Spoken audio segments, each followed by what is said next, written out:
आज की खबर कुछ यूं है, तन्हा थी और हमेशा से तन्हा है जिंदगी। ओ यार एडी दुखी खबर ले आए हैं यार जेड़ा तू गाने मेरे चो नुक्स कढ़ना ना वो कढ़, खबर चो ना नुक्स कढ़। नायरीन खबर कुछ यूं है कि तन्हाई से बचने के लिए 78 साल बुजुर्ग ने घर की बजाय सुपरमार्केट में रहना शुरू कर दिया। चीनी बुजुर्ग ने अपना फ्लैट सरे राह मिलने वाली एक जरूरतमंद खातून को दे दिया। अच्छा। और खुद अपना बोरिया बिस्तर उठाकर मार्केट में रख लिया। यार सुपरमार्केट में रिहाइश रख ली, उसको तो लोग सोए को कहते होंगे उठो भाई उठ के सौदा दे। गौरी साहब ये जो तन्हाई होती है ना, अल्लाह माफ करो, बहुत खतरनाक चीज होती है। तन्हाई से बचने के लिए और खास तौर पर बुढ़ापे में जी जिस तरह के स्टेप उठा लेते हैं ये बेचारे बुजुर्ग। हाँ जी, आप ये देखते ही हैं ये जो ओल्ड होम बने हुए हैं, बिल्कुल सर। यहाँ पे लोग बेचारे ज्यादातर वही हैं जिनको बच्चे तन्हा छोड़ गए, हाँ जी बिल्कुल। जिनको रिश्तेदार तन्हा छोड़ गए हुए हैं और वो बेचारे अकेले बैठ बैठ के तो ज्यादा अपने आप को बीमार फील करना शुरू कर देते हैं। हाय हाय। सही बात है अजीजी, ये तुम ही बता सकते हो, वरना हम जैसे जवान लोग क्या बता सकते हैं। वाह वाह वाह वाह वाह थैला साहब माशाल्लाह, जो तुसी जवान सो ना जी जी। उदो हले जहाज नहीं सी बनया, बल्कि ताड़ी शादी वाले दिन नकाह खान ने गल की थी कि देखो यार क़यामत दी निशानियां, लोया उड़न लग पे। मुझे क्या एज ग्रुप बताते हो? मेरा मतलब है कि लोग जानते हैं कि ये कितना सुपर एक्टिव है, सारी दुनिया का चक्कर लगा के तो खबरें इकट्ठी करता है। अजीजी भाई जरा खबर की तफसील तो बताए। सुन रहे हो? छोटे भाई को कहता है बंदा के जी भाई इधर आओ। बड़े भाई को भाईजान कहते हैं। अच्छा जी, खबर की तफसील कुछ यूं है जी। चीन से ताल्लुक रखने वाला 78 साल एक बुजुर्ग बाबा बेचारा, जी जी। हाय हाय हाय, चियांग मैंग उनका नाम है, चियांग मैंग। अच्छा। इस तरह के नाम होते हैं ना, चियांग मैंग। हाँ जी। कई सालों से शंघाई की एक सुपरमार्केट में रह रहा है। अच्छा। उसका अपना जाती घर मौजूद है, जायदाद भी है, जेब में हर वक्त 50-60 हजार युआन भी होते हैं, जो अच्छा। पाकिस्तानी को 2.5 लाख रुपया बनता है। वाह। लेकिन वो बेचारा मार्केट में चटाई पर सोता है। हाय हाय। और उस बेचारे के पास सिर्फ एक डीवीडी रिकॉर्डर और मोबाइल फोन होता है। ओहो। नहीं तो उसको क्या तकलीफ है कि अपना घर छोड़ के वो मार्केट में आ गया है? बहुत अच्छे गोगा जी, माशाल्लाह, तुहाडे दिमाग विच भी मेरा ख्याल है दाल चौल ही भरे। और भाई जो मैंने शुरू में गाना गाया था वो यही रोना पीटना है कि जो तन्हाई है ये जिंदगी को बड़ा सख्त दुखी कर देती है। हाँ जी। तन्हाई बहुत बुरी चीज है।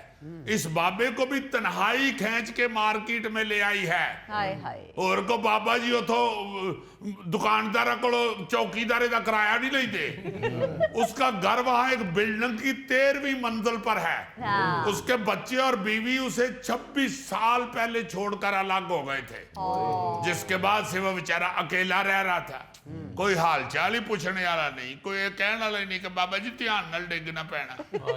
जितनी देर तक पीछे से बाबे को ये आवाज ना आए बाबा जी ध्यान नाल डिगना पैना, बाबा सच्ची मुची डिग पैंदा, क्योंकि बाबे को याद ही नहीं रहता कि मैं टुर रहा वहां। हाय। इसलिए वो बुजुर्ग अपना ठिकाना छोड़ के तो मार्केट में आ गया हुआ है। सही। शुरू में पुलिस ने उन्हें भिखारी समझ के भगाया भी 1-2 दफा। एक बार पकड़ कर भी ले गए, लेकिन बाबे ने बताया कि वो भिखारी नहीं है भाई, बड़ा अच्छा वेल सेटल्ड आदमी है, जी। मगर वो अपने घर में तन्हा नहीं रह सकता। सिर्फ तन्हाई से घबराते हुए वो इधर आ गया हुआ है, मार्केट में आके रहता है। यहाँ लोगों को देख के तो उसका दिल लग जाता है। लेकिन अजीजी आप तो कह रहे थे कि उसने अपना घर किसी खातून को दे दिया है। नहीं तो क्या मैंने झूठ बोला है या मैं मुकर रहा हूं अपनी बात से? हाय। भाई खबर में यही लिखा हुआ है कि एक दिन वो बाबे की हालत बड़ी बुरी हो गई घर में बेचारे की। अच्छा। तो एक खातून उसे अस्पताल ले गई। फिर बाबे को वापस लाकर उसने बाबे की कटिंग शटिंग कराई, हेयर कटिंग, उसको खाना शाना खिलाया, उसके कपड़े शपड़े बदलवाए। बहुत अच्छा। बाबे ने उस खातून को अपनी बेटी बनाकर मकान उसके नाम कर दिया। अच्छा। अब ये ध्यान रखना कि कहीं गोगा भी इस तरह का बाबा ढूंढने निकल पड़े या किसी बाबे ਨੂੰ ਘਰੋਂ ਚੁੱਕ ਕੇ ਪਹਿਲੇ ਸੜਕ ਤੇ ਭਾਏ ਫਿਰ ਉਹਦੀ ਖਿਦਮਤ ਕਰੇ ਤੇ ਫਿਰ ਉਹਨੂੰ ਘਰ ਜਾ ਕੇ ਕਹੇ ਕਿ ਹੁਣ ਆਪਣਾ ਮਕਾਨ ਮੇਰੇ ਨਾਲ ਆ ਮੈਨੂੰ ਨਹੀਂ ਪਤਾ ਯਾਰ ਇੱਕ ਤੇ ਮੈਨੂੰ ਚੀਨੀਆਂ ਦੀ ਸਮਝ ਨਹੀਂ ਆਉਂਦੀ ਇਹ ਚੀਨੀ ਬਾਬੇ ਕੋਲ ਇੰਨਾ ਪੈਸਾ ਹੈਗਾ ਸੀ ਤੇ ਦੋ ਚਾਰ ਨਸ਼ਈ ਨੌਕਰ ਰੱਖ ਲੈਂਦਾ ਹਾਏ। ਨਾਲੇ ਇਹਦੇ ਕੰਮ ਕਰਦੇ ਫਿਰਦੇ ਨਾਲੇ ਰੌਲਾ ਪਾਉਂਦੇ ਰਹਿੰਦੇ ਨਾਲੇ ਨਾਰੇ ਮਾਰਦੇ ਰਹਿੰਦੇ ਲਗੇ ਦਮ ਮਿਟੇ ਗਮ ਉਹ ਗੌਰੀ ਸਾਹਿਬ ਕੋਈ ਅਕਲ ਦੀ ਗੱਲ ਕਰੋ। ਨਸ਼ਈ ਰਜ਼ਾਈ ਦੇ ਚ ਬਹਿ ਕੇ ਸਿਗਰਟ ਲਾ ਲਵੇ ਤੇ ਸਵੇਰੇ ਪਤਾ ਲੱਗੇ ਰਜ਼ਾਈ ਸਮੇਤ ਬਾਬਾ ਭੁੱਜ ਗਿਆ। ਅੱਛਾ ਬਾਬੇ ਨੇ ਜਿਸ ਔਰਤ ਨੂੰ ਮਕਾਨ ਦਿੱਤਾ ਨਾ ਇੰਨਾ ਉਹ ਔਰਤ ਵੀ ਨਹੀਂ ਬਾਬੇ ਨੂੰ ਡਿਸਕਸ ਕਰ ਰਹੀ ਹੋਣੀ ਜਿੰਨਾ ਤੁਸੀਂ ਕਰਨਾ ਸ਼ੁਰੂ ਹੋ गए। अच्छा ये तो दुखी दुखी खबरें हैं जरा मैया या खबर सुनो। हाय हाय हाय हाय। ताइवान के दारुल हुकूमत ताइपे के एक रिहायशी थे जी। 102 साल के बुजुर्ग। अच्छा। उन्होंने अपनी देखभाल करने के लिए एक नौजवान अपनी नर्स से शादी कर ली। वाह। अभी तन्हाई में बेचारे पड़े होते थे और खौफजदा होते थे। मिस्टर वांग उनका नाम था, उम्र उनकी थी 102 साल। सही। लो जी बाबे दी जायदाद बहुत ज्यादा सी। ਅੱਛਾ ਉਹਨੇ ਇੱਕ ਨੌਜਵਾਨ ਜੀ ਨਰਸ ਨਾਲ ਸ਼ਾਦੀ ਕਰ ਲਈ। अच्छा। ਬਾਬੇ ਦੇ ਬੱਚੇ ਹੁੰਦੇ ਨੇ ਅਮਰੀਕਾ ਪੁੱਤਰ ਉਹਦੇ। ਅੱਛਾ ਜਦੋਂ ਉਹਨਾਂ ਨੇ ਸੁਣਿਆ ਨਾ ਕਿ 102 ਸਾਲਾ ਅੱਬਾ ਜੀ ਨੇ ਜਵਾਨ ਕੁੜੀ ਨਾਲ ਵਿਆਹ ਕਰ ਲਿਆ क्या? ਤੇ ਜਾਇਦਾਦ ਹੁਣ ਉਸ ਨਰਸ ਦੇ ਨਾਵੇਂ ਲੱਗ ਜਾਣੀ ਹੈ। ਮੁੰਡਿਆਂ ਨੇ ਅਮਰੀਕਾ ਤੋਂ ਜੁੱਤੀਆਂ ਲਾ ਕੇ ਪੈਦਲ ਹੀ ਦੌੜਾਂ ਲਾਈਆਂ ਨੇ। नहीं तो उस नौजवान नर्स ने कैसे शादी कर ली इस बाबे बूढ़े से इसकी तफसील सुनेंगे तो आपको और हंसी आएगी। अच्छा। जो बच्चे इसके अमेरिका चले गए ना जी उन्होंने एक खातून का बंदोबस्त किया इस नर्स का और मेड के तौर पे ना जी काम करने के लिए उधर रख ली। सही। उस लड़की ने 13 साल बाबा जी की खिदमत की। अच्छा। वाह। लेकिन अचानक एक दिन उसने कहा कि जी मेरी शादी हो रही है इसलिए अब मैं नौकरी छोड़ के जा रही हूँ। ओहो। बाबा जी ने अपने बेटों को वापस बुलाने की बड़ी कोशिश की कि बेटा आओ नर्स की शादी होने लगी हो टुर चलिए आ जाओ वापस ताड़ी मेहरबानी। हाँ, सही। बड़ी कोशिश की बच्चे नहीं आए। हाय।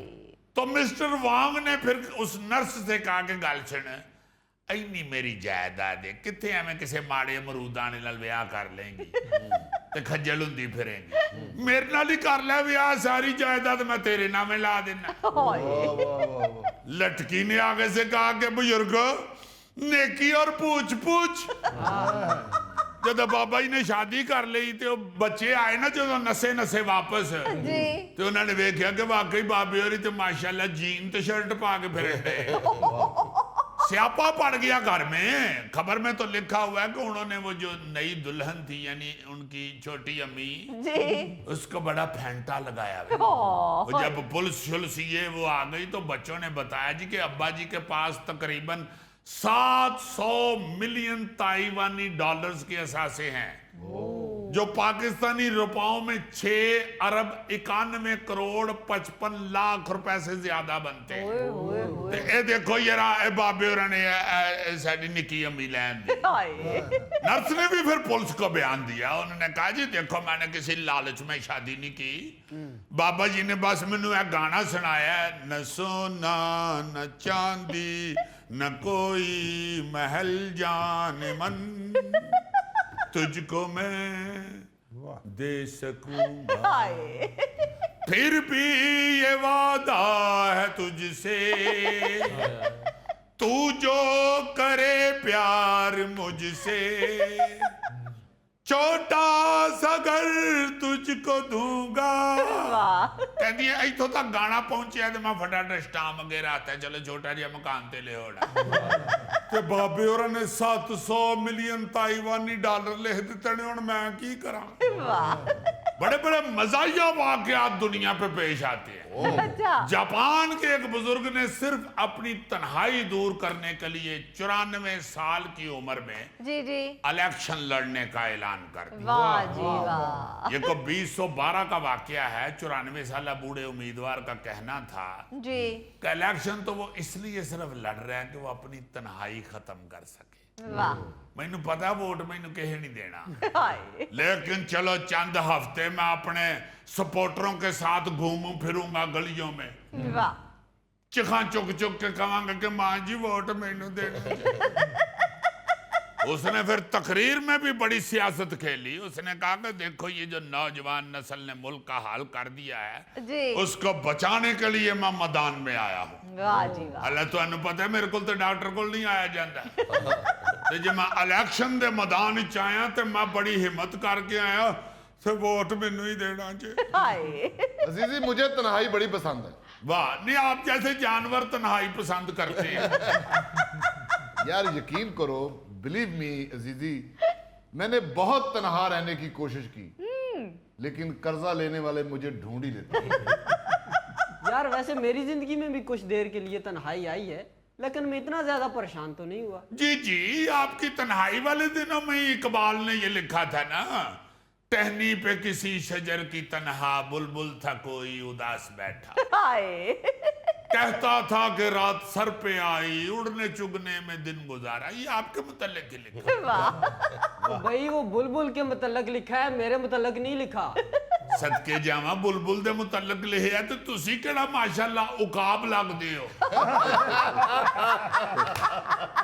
अपने अपने कारनामे सुनाने शुरू हो गए हो। मैंने ये खबर इसलिए की है कि नौजवानों को और बच्चों को ये एहसास पैदा हो जी कि बुजुर्ग जो हैं उनके लिए तन्हाई कितनी खतरनाक होती है, हाँ जी बिल्कुल। तन्हाई उन्हें कितना परेशान करती है और वो तन्हाई की वजह से कितना कितना खतरनाक कदम उठा लेते हैं। बिल्कुल